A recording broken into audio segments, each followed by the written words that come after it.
Hello everyone, Neon Genesis here, and in today's video I've started up a new series of new player job class overview series, bit of a mouthful I know, where this is specifically aimed at new people coming to Final Fantasy XIV and maybe want an idea of what each job and class can do in the game to see what job is for them.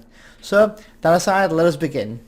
So, in today's video I'm going to be going over Paladin, and we're going to be going over some of the abilities that they learn. So the first ability that we get, below the face cam here you'll see the actual description of what the ability does, but I'm going to be reading it out and talking through bits and bobs anyway. So here we go. So Fast Blade delivers an attack with a potency of 150. Your basic standard attack, nothing really much to say about that. Rampart at level 2, this reduces damage damage taken by 20% for a duration of 20 seconds. The recast timer is a minute and a half, so 90 seconds. The cast is instant. At level 4 we get the Savage Blade weapon skill. This delivers an attack with a potency of 100. Additional effect is increased enmity, and the combo action with Fast Blade combo potency 200. So in English basically it means that you can use Fast Blade, then Savage Blade as a combo, and it'll do extra damage, and the additional effect is enmity. Pretty much what it says in the tin really, but just to summarise that up. You can't use Savage Blade then Fast Blade, it has to be Fast Blade and then Savage Blade. At level 6 we learn Fight or Flight. This is an ability that increases the physical damage dealt by 30 seconds, duration for 30 seconds, so it's a bit of an opposite skill to Rampart really. It's an instant cast and the recast time is 90 seconds again. So at level 8 we get a spell called Flash. This increases enmity in all nearby enemies. Now I believe at level 20 the additional effect of Blind actually is added to that spell at the time. So when you first start the game, below level 20 it won't blind the enemies, but as I'm level 60 I'm showing you guys that's what it does. So and a duration for 12 seconds. So now it says MP costs 707, now this is actually not true. It all goes on a percentage of your level. So if you're level 1 it might be 8 MP to cast Flash, level 2 it might be 9, and so on and so forth. Because I'm level 60 and the percentage of my MP, it's 707. So at level 10 we learn Convalescence. This increases HP recovering via healing magic by 30% on yourself for 20 seconds. The recast time is 2 minutes. A pretty decent ability if you ask me. Good in situations where you know the white mage is going to have to do some heavy healing on you. At level 12 we learn Right Blade, and this is another weapon skill. This delivers an attack with a potency of 100. Combo action is Fast Blade for a combo potency of 230. Combo bonus restores MP. So what it's basically saying here is if you use Fast Blade and then Fast Blade then Right Blade, you'll actually get MP back. So it's a pretty decent ability to help get your MP back for some more flashes. At level 15 you learn the ability, or weapon skill shall I say, Shield Lob. Delivers an ranged attack with a potency of 120. The additional effect is increased enmity. Pretty much what it says in the tin, guys. The TP cost is 120, but you don't need to worry about your TP cost in this game too much, as it's not really something I need to stretch out and talk you through. Level 18 we learn Shield Bash. It delivers an attack with a potency of 110. Additional effect is Stun for a duration of 6 seconds, and then PvP, which is for another video, this lasts for 4 seconds. Okay, so at level 22 we learn the ability Provoke. Now it's very classic that we get the Provoke ability in Final Fantasy series anyway. I believe this is known in other MMOs as Threat or Threaten, so very similar to this, and it just says gestures threateningly, placing yourself at the top of the target's enmity list. Pretty standard attack, and this is recast at 40 seconds. So Rage of Alone, or Rage of Alone, we learn this at level 26, and it is another weapon skill. Delivers an attack with a potency of 100, additional effect increased enmity, combo action Savage Blade, combo potency of 260, combo bonus reduced target strength by 10% for a duration of 20 seconds.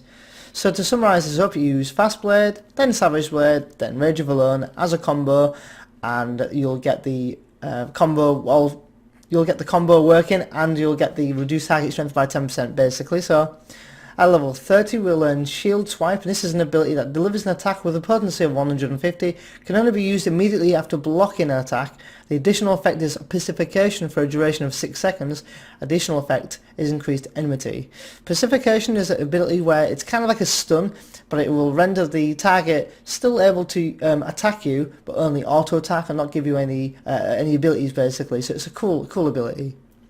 Level 34 we learn the ability Awareness. This nullifies a chance of suffering critical damage for a duration of 25 seconds. Pretty standard explanation there. Sentinel, a lot of people call this the OS move or the OShiz move. This reduces damage taken by reduces damage taken by 40% for a duration of 10 seconds, which is nearly half your damage taken. Wow. For a recast time of 180 seconds, so you've got 3 minutes to recast that one. Like I said, your OS move. Tempered Will, this is an ability that we'll learn at level 42, and it's a recast time of 3 minutes again. Immediately cures Bind and Heavy while preventing knockback and drawing effects for a duration of 10 seconds. Pretty cool ability. Bulwark, this is another ability that increases block rate by 60% for a duration of 15 seconds, and again, another recast time of 3 minutes. Level 50 will learn the abilities Circle of Scorn and delivers an attack with a potency of 100 to all enemies or nearby enemies. Additional effect increased enmity. Additional effect damage over time for a potency of 30 for a duration of 15 seconds. A really cool ability, and it's not a spell either, it is actually an ability, not a weapon skill, so it will give you hit along all enemies nearby and give them a damage over time buff, so that's a pretty cool ability. Just have a quick chat about the traits there. So you can see it's I'd say it's every 8 levels, but it's not. So it's every other few levels, shall I say, in English. So Enhanced Vitality at level 8, we get Enhanced Rampart at level 14. When it says Enhanced Rampart or Enhanced Flash or Enhanced Fight or Flight, then it will be just probably an increase in time. So, for example, extends Fight or Flight duration to 30 seconds. I think before that it was 20 seconds. So I won't go into too much detail about these because they're just job traits. So Enhanced Convalescence, Enhanced Shield Bash, Enhanced Rage of Alone, Enhanced Awareness, and Enhanced Sentinel. Pretty standard stuff there, really. And level 30 we learn the ability or spell. I believe it's actually a spell. Yeah, it's a spell. It's a spell called Sword Oath. I'm tripping over my words, guys, because I'm trying to get these videos so they don't go on for so long. Deals additional damage with a potency of 50 after each auto attack. So basically, this is if you want to be solo and you want to do more damage, then Sword Oath is a spell to use. And if you're tanking, we'll get to it in just a second, but then you want to be going to Shield Oath. So basically, it's your tanking stance Shield Oath, and it's your DPS stance for Sword Oath. At level 35 we'll learn the ability Cover. Take all physical damage intended for another party member can only be used when member is closer than 10 yards for a duration of 12 seconds. And the recast time is 2 minutes. Pretty standard Paladin ability that. So I'll just read your Shield Oath anyway, but as I've said, it's your tanking stance at level 40 once you get your spell. So reduces damage received by 20% while lowering damage dealt by 15% and increasing enmity. Also increases chance to hit by 5%. And effect ends upon reuse. So basically you can only have Sword Oath or Shield Oath up at once. You can have either up, which I wouldn't recommend, since that these obviously add benefits to you, but you want to be having Sword Oath up for non-tanking situations, or when another tank is tanking and you're just support tanking, then that's probably a good idea. And then when you're actually the one main tanking, you're going to be wanting your Shield Oath up all the time. At level 45 we'll learn the ability Spirits Within, another classic ability from the Paladin from Final Fantasy series anyway, and this delivers an attack with a potency of 300, potency decreases as HP decreases, additional effect is silence for a duration of 1 second. At level 50 we'll learn your major OS move here, and this renders you impervious to most attacks for a duration of 10 seconds for 420 recast time seconds. Wow. So it's a 5-minute recast time for this, and it is absolutely such a lifesaver. So if you've got loads of enemies on you and you've got OS, oh shiz, use Hollow Ground and straight away you don't take any damage for 10 seconds. It can be a lifesaver. Level 52, now you learn these abilities after level 50 from the Heavensward expansion, so if you've not got the Heavensward expansion, you won't be learning these abilities, just as a bit of a heads up. So level 52 we'll learn Sheltron. This is an instant cast and recast time of 30 seconds, and it blocks the next physical attack.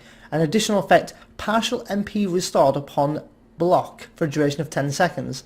So it will last for 10 seconds, and then your next attack will block the next physical attack and you'll recover a bit of MP. Another cool lifesaver really. At level 54 we learn Goring Blade. This delivers an attack with a potency of 100, combo action Riot Blade, combo potency 240, combo bonus damage overtime for a potency of 50 for a duration of 24 seconds. So basically what you want to be using is Fast Blade, Riot Blade, Goring Blade, in that order. Now because it doesn't give increased enmity, you could actually be using this in your Sword Earth stance, so your DPS stance, as it'll pump out some pretty decent damage, and plus the damage over time is always another buff that's always going to be a pain for the enemy. So level 56, upon HP recovering via healing magic cast by self or party member, a protective barrier is cast on all party members within a radius of 15 yards. So this ability is called Divine Veil, by the way guys, I never did say. For a duration of 30 seconds. Right, so barrier effect prevents damage up to 10% of your maximum HP for a duration of 30 seconds. The effect ends upon additional HP recovering via healing magic. So wow, that's a pretty decent ability, and that in combination with a healer to proc the magic barrier is pretty damn awesome. Level 58 we get the spell Clemency, finally a healing spell for Paladin, and the recast time is 2 seconds, so it's a pretty fast recast time. Oh sorry, 2.5 seconds of recast, but it casts for 2 seconds. It does take a lot of MP to use, as it says on the bottom of the screen there, or below where I am now. It says MP cost of 2,121. This will again change like your flash spell, depending on what level you are, it'll change, but you get this at level 58 anyway, so you should have a good few thousand MP anyway. Additional effect restores to self 50% of HP restored to target if a target is a party member. So if you heal another party member, it's going to restore yours by 50% of whatever you killed that party member for, if that makes sense. And at level 60, finally, we learn Royal Authority. This delivers an attack with a potency of 100, combo action is Savage Blade for a combo potency of 350, which is much higher than the other combos. So this is another combination. You can do Fast Blade, Savage Blade, and then straight after do your Royal Authority. Now because this doesn't again do increased enmity, would be a good idea to use this in Sword Earth as an off tank and get pumping out some more damage. But anyway guys, that's all I'm going to mention about in this video. I hope this gives you a bit of an idea of whether you will like Paladin or if you fancy being a Paladin in Final Fantasy XIV. If you have any questions whatsoever, you're more than welcome to post them down below. I will help you out if you guys need any help. If you guys just want to pick my brain about a couple of things here and there, by all means I'm open to suggestions, and I always encourage discussion about Final Fantasy XIV or any Final Fantasy game for that matter. So thank you for watching everyone. I hope to see you guys in the next explanation video. So until the next video guys, see you then.